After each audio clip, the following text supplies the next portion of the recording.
Hello guys, आपका स्वागत है हमारे चैनल H2Y में। आई होप आप अच्छे होंगे।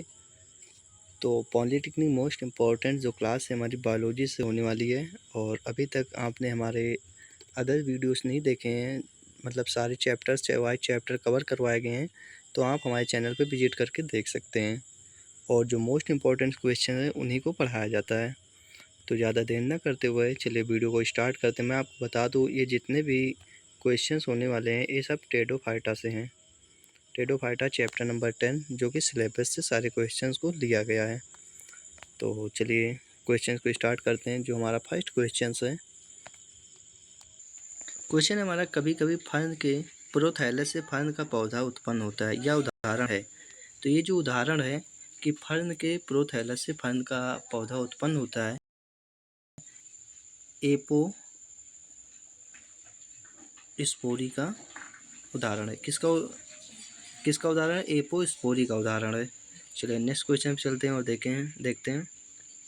तो नेक्स्ट क्वेश्चन हमारा, फर्न के संवाहक सिलेंडर में लीफ गैप होता है। जो फर्न के संवाहक सिलेंडर होते हैं, तो लीफ में गैप होता है, उसके बारे में पूछा गया। तो इसका जो हमारा राइट आंसर है वो क्या हो जाएगा? तो जो हमारा पेरेनकाइमेट्स क्षेत्र होता है उसके अंदर लीफ का गैप, सिलेंडर में लीफ का गैप होता है। तो कहाँ पर होता है? पेरेनकाइमेट्स में का जो क्षेत्र होता है उसमें गैप होता है। नेक्स्ट क्वेश्चन देखते हैं हमारा, मांस और फन के युग्मकोद्भवित और बीजाणुद्भवित में दोनों में ही दिखाई देने वाला लक्षण है। तो जो मांस और फन दोनों के अंदर जो बीजाणुद्भवित और युग्मकोद्भवित दोनों में जो दिखाई देने वाला लक्षण है वो कौन सा है? तो वह लक्षण है स्वपोषण। दोनों क्या करते हैं? ऑप्शन नंबर बी हमारा राइट हो जाएगा। दोनों स्वपोषी होते हैं, दोनों स्वयं अपना पोषण बनाते हैं और तैयार करते हैं। तो चलिए नेक्स्ट क्वेश्चन पे चलते हैं और देखते हैं। जो हमारा नेक्स्ट क्वेश्चन है वो है, ड्रेप्टोपैरिस या फर्न में पुमाणु होते हैं। तो यहाँ पर जो ड्रेप्टोपैरिस और फर्न जो होते हैं इसके अंदर जो पुमाणु होते हैं वो कैसे होते हैं? तो नंबर 1, वो चक्रीय होते हैं और बहुकास्भियक होते हैं। तो हमारा जो इसका राइट ऑप्शन हो जाएगा ऑप्शन नंबर ए, चक्रीय और बहुकास्भिकीय। तो चलिए नेक्स्ट ऑप्शन पे चलते हैं और देखते हैं नेक्स्ट क्वेश्चन हमारा क्या है।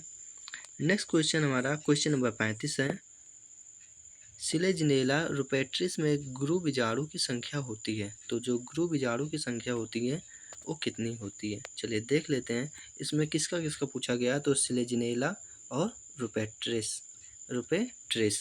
इन दोनों का पूछा गया। तो इसका जो हमारा राइट आंसर हो जाएगा वो हो जाएगा ऑप्शन नंबर ए। ऑप्शन नंबर ए, एक एक। तो गुरु बीजाणु कितने होते हैं? एक एक संख्या होती है दोनों में। नेक्स्ट क्वेश्चन है और देखते हैं नेक्स्ट क्वेश्चन हमारा क्या कहता है, प्रोथैलस प्रदर्शित करता है। तो जो प्रोथैलस होता है वो क्या प्रदर्शित करता है? तो प्रोथैलस हमारा जो है वो प्रदर्शित करता है फर्न युग्मकोद्भवित। तो क्या प्रदर्शित करता है? फर्न युग्मकोद्भवित प्रदर्शित करता है प्रोथैलस। नेक्स्ट क्वेश्चन हमारा क्या है, जो हमारा वो 37। दोस्तों अभी तक चैनल को सब्सक्राइब नहीं किया है तो कर लीजिए, क्योंकि आप चैनल करेंगे तो आपको हमारे जो मोस्ट इम्पोर्टेंट क्वेश्चन है वो आपके एक भी क्वेश्चन छूटेंगे नहीं। तो चलिए देख लेते हैं नेक्स्ट क्वेश्चन 37 नंबर, सिलेजिनेला की पत्तियों में ऊपरी सतह से निकली अतिवृद्धि कहलाती है। तो जो सिलेजिनेला होती है उसका जो होती है उसकी ऊपरी सतह से निकली अतिवृद्धि कहलाती है। जो अतिवृद्धि है वो क्या कहलाती है? तो चलिए देखते हैं इसका जो हमारा राइट आंसर होगा वो हो जाएगा ऑप्शन नंबर बी, लेग्यूल। लेग्यूल क्या कहलाता है? लेग्यूल, लेग्यूल कहलाता है। जो पत्तियों के ऊपरी सतह से निकली अतिवृद्धि होती है वो क्या कहलाती है? लेग्यूल कहलाती है।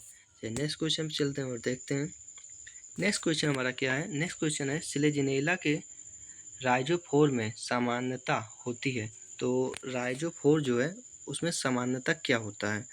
वो भी किसका? सिलेजिनेला का जो राइजोफोर है। तो इसका जो हमारा राइट आंसर है option number A, diarchy रंभ। जो डाई आर्क रंभ होता है वो सिलेजिना के राइजोफोर में सामान्यता होती है। क्या होती है? तो डाइआरम्भ होती है।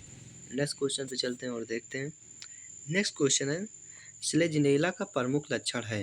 तो यहाँ पर क्या पूछा गया है? सिलेजिनेला का जो प्रमुख लक्षण है उसके बारे में पूछा गया है। तो सिलेजिनेला के प्रमुख लक्षण के बारे में पूछा गया, हम लोग उसको बताएंगे कि सिलेजिनेला का प्रमुख लक्षण क्या होता है। तो सिलेजिनेला का जो प्रमुख लक्षण है वो होता है लेग्यूल। लेग्यूल लिग्यूल हमारा प्रमुख लक्षण होता है। Option number B right answer हो जाएगा इस क्वेश्चन का। नेक्स्ट क्वेश्चन पे चलते हैं और देखते हैं। यहाँ पर हमारी प्रमुख लक्षण का बात हुआ था और प्रमुख लक्षण जो होता है सिलेजिनेला का वो लिग्यूल होता है। नेक्स्ट सिलेजिनेला का राइजोफोर धनात्मक जियोट्रॉफिक संरचना है, वह है।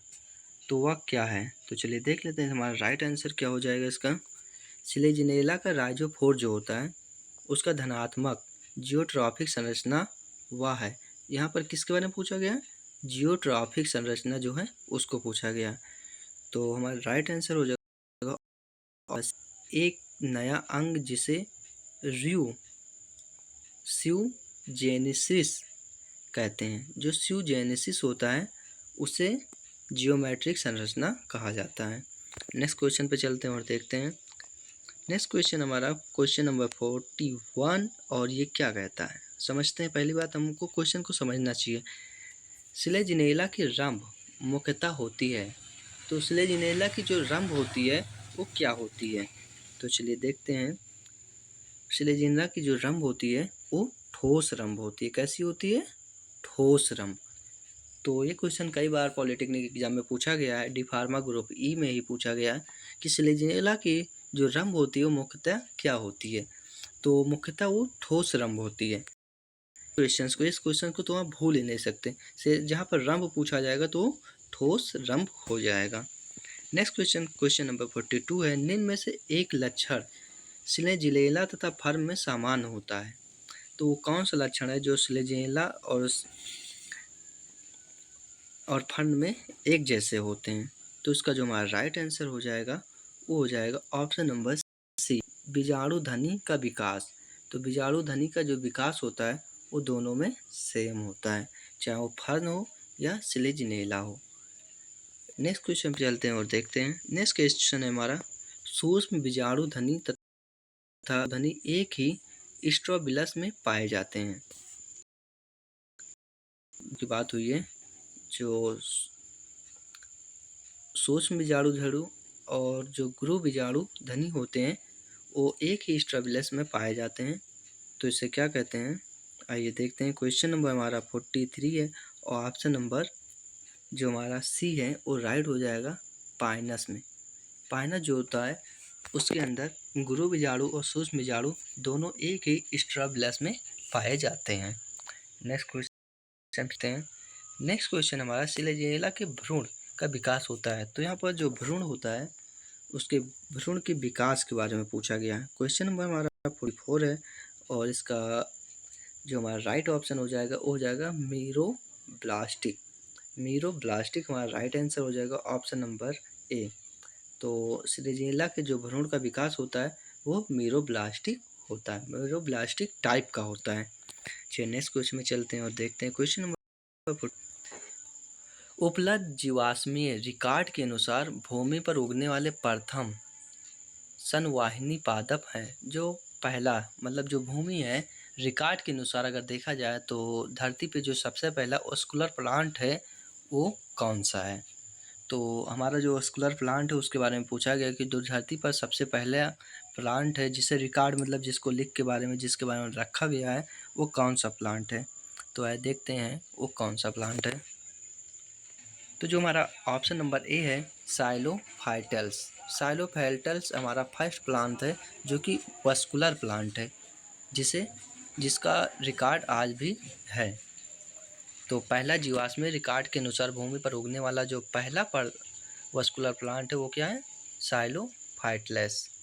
नेक्स्ट क्वेश्चन पे चलते हैं और देखते हैं। नेक्स्ट क्वेश्चन हमारा क्या कहता है? क्वेश्चन नंबर 46 और निम्न में से कौन सा विषम बीजाणु नहीं है। तो यहाँ पर विषम बीजाणुक नहीं है। कौन सा जो विषम बीजाणुक नहीं है पूछा गया है। तो इसका हमारा जो राइट आंसर हो जाएगा ड्रैप्टोटेरिस। तो ड्रैप्टोटेरिस जो है हमारा राइट आंसर हो जाएगा, ऑप्शन नंबर ए हमारा राइट आंसर हो जाएगा। चलिए नेक्स्ट क्वेश्चन में चलते हैं और देखते हैं। नेक्स्ट क्वेश्चन हमारा क्वेश्चन नंबर 47 और ये क्या कहता है कि फर्न की बीजाणु ध्वनि में बीजाणु की संख्या होती है। तो फर्न की जो बीजाणु ध्वनि होती है उसमें बीजाणु की संख्या कितनी होती है।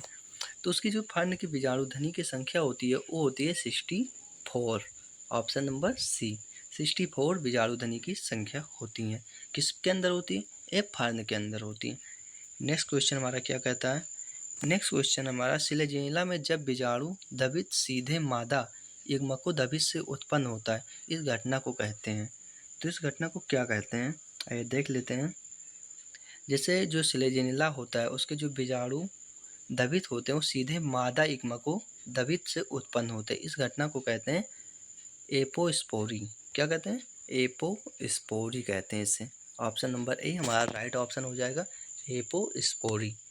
चलिए नेक्स्ट क्वेश्चन में चलते हैं और देखते हैं। नेक्स्ट क्वेश्चन है फर्न निम्न लक्षणों में मांस से भिन्न है। तो फर्न जो होता है वो कौन सा लक्षण है जो कि मांस से अलग होता है, डिफरेंट होता है। भिन्न बोले तो डिफरेंट। तो स्वतंत्र बीजाणु द्रवित, हमारा जो ऑप्शन नंबर बी है वो राइट हो जाएगा, स्वतंत्र बीजाणु द्रवित। तो चलिए नेक्स्ट क्वेश्चन में चलते हैं और देखते हैं। नेक्स्ट क्वेश्चन हमारा है निम्न में से किस पौधे की द्विगुणित अवस्था साधारणतः प्रबल होती है। तो यहाँ पर इसका जो हमारा राइट आंसर हो जाएगा, जो हमारा इसका राइट आंसर हो जाएगा वो हो जाएगा फर्न में, ऑप्शन नंबर डी। निम्न में से किस पौधे की द्विगुणित अवस्था साधारणतः प्रबल होती है। तो फर्न की जो द्विगुणित अवस्था होती है वो प्रबल होती है, राइट ऑप्शन। दोस्तों अगर चैनल का सब्सक्राइब नहीं किया तो कर लीजिए। पॉलिटेक्निक मोस्ट इंपॉर्टेंट क्वेश्चन हमारे चैनल पे आपको मिल जाएंगे। और मिलते हैं आपसे नेक्स्ट क्वेश्चन में। तब तक के लिए आज की क्लास यहीं पे समाप्त होती है। नेक्स्ट क्लास में मिलते हैं आपसे। आज की सेवा समाप्त।